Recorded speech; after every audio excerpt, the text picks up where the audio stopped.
শুভ সরস্বতী পুজো। তাই দেখো আজকে সরস্বতী পূজার উপলক্ষে আজকে আমি খিচুড়ি রান্না করব। এই যে এখানে ডাল ভাজা করছি। সরস্বতী পূজার দিন একটু খিচুড়ি খেতে মন চাইলো। আজকে সকাল সকাল ভাবলাম না এত কিছু রান্না বান্না করে লাভ নেই, এক খিচুড়ি আর বেগুন ভাজা করব। আজকে তো নিরামিষ খেতে হবে, খিচুড়ি বেগুন ভাজা করব। তার জন্য যে মুগ ডালটা আমি ভেজে নিলাম, বড় হাঁড়িতে করে রান্না করব। একটু বেশি করে রান্না করবো। ডালটা ভাজা হয়ে গেছিলো, জল দিয়ে দিচ্ছি। জলটা, ডালের জল ফুটছে, তার ভিতরে চাউলটা ধুয়ে দিলাম। এখন ডাল, চাল, মুগের ডাল, এটা ডাল চালটা ভাজা সিদ্ধ হতে থাকুক। আমি এর ভিতরে সবজিগুলো কেটে নিই। যে কুমড়ো নিলাম, আলু নিলাম, বেগুন মানে খিচুড়িতে দেবো। এই যে একটা শালগম, আর হচ্ছে গ্রিন মটর, টমেটো, কাঁচা লঙ্কা, এসব দিয়ে রান্না হবে। তো সবজিগুলো এখন আমি কেটে নিই। একটু পেঁপে ছিল ঘরে, সেই পেঁপেটুকু কেটে দিয়েছি। তা আগে দেবো আমি আলু আর পেঁপে। এগুলো তো সিদ্ধ হতে সময় লাগবে, পেঁপেটা সিদ্ধ হতে ভীষণ সময় লাগবে। পেঁপে আর আলুটা কেটে আমি আগে খিচুড়িতে ডালটা জাল হচ্ছে তার ভিতর দিয়ে দেবো। এদিকে চানা ডালটা সিদ্ধ করতে রেখে দিয়েছি, কুকারে সিদ্ধ হচ্ছে।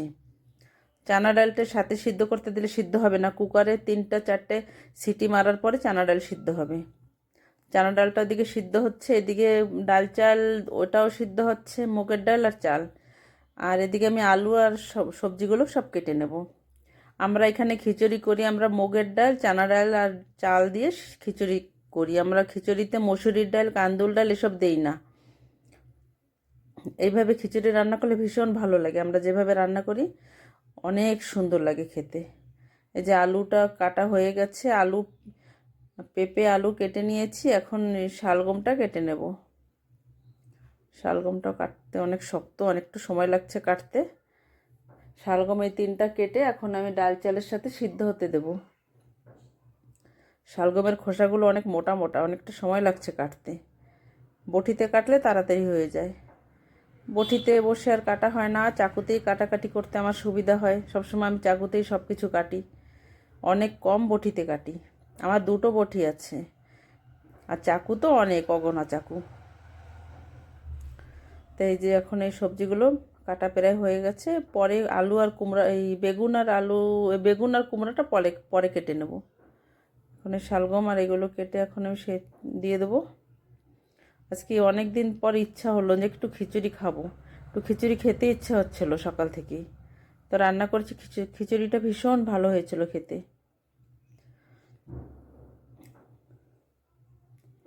এই যে সবজিগুলো কাটা হয়ে গেছে, এখন আমার এগুলো এখন আমি ধুয়ে খিচুড়ির ভিতর দিয়ে দেবো। এই যে ধুয়ে নিয়েছি, এখন দিয়ে দিলাম। এখন এটা জাল হইতে থাকবে, ধীরে ধীরে জাল হবে। এই যে কুমড়াটা আর এই গ্রিন মটরটা ছুলে দিয়ে দিলাম।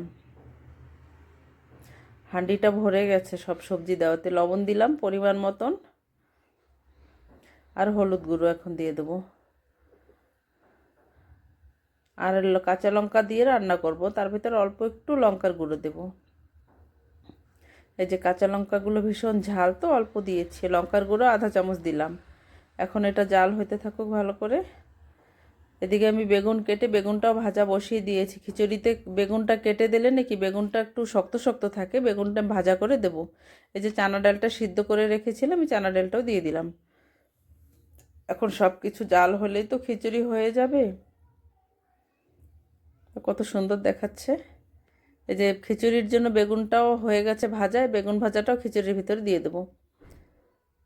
কাঁচা বেগুন দিয়ে রান্না করা হয়, খিচুড়ির মধ্যে কেটে দিলে বেগুনটা একটু শক্ত শক্ত থাকে, ভালো লাগে না।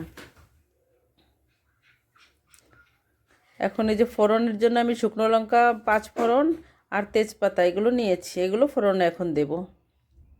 খিচুড়ির মেন হচ্ছে ফোড়নটা ভালো দিতে পারলে, 5 ফোড়ন দিলে ভীষণ ভালো লাগে। তো ধনে জিরের গুঁড়ো 2 চামচ দিলাম। আর একটু খিচুড়িতে আমরা চিনি দিই, চিনিটা খিচুড়ির ভিতর ডাইরেক্ট দিলাম না, আজকে তেলের উপরে দিয়ে দিলাম। 1 চামচের মতন চিনি দিয়েছি। এখন এই ফোড়নটা আমি খিচুড়ির উপরে দিয়ে দিলাম। এই যে এখন ফোড়ন দিয়ে একটু নাড়াচাড়া করে ঢেকে রাখবো।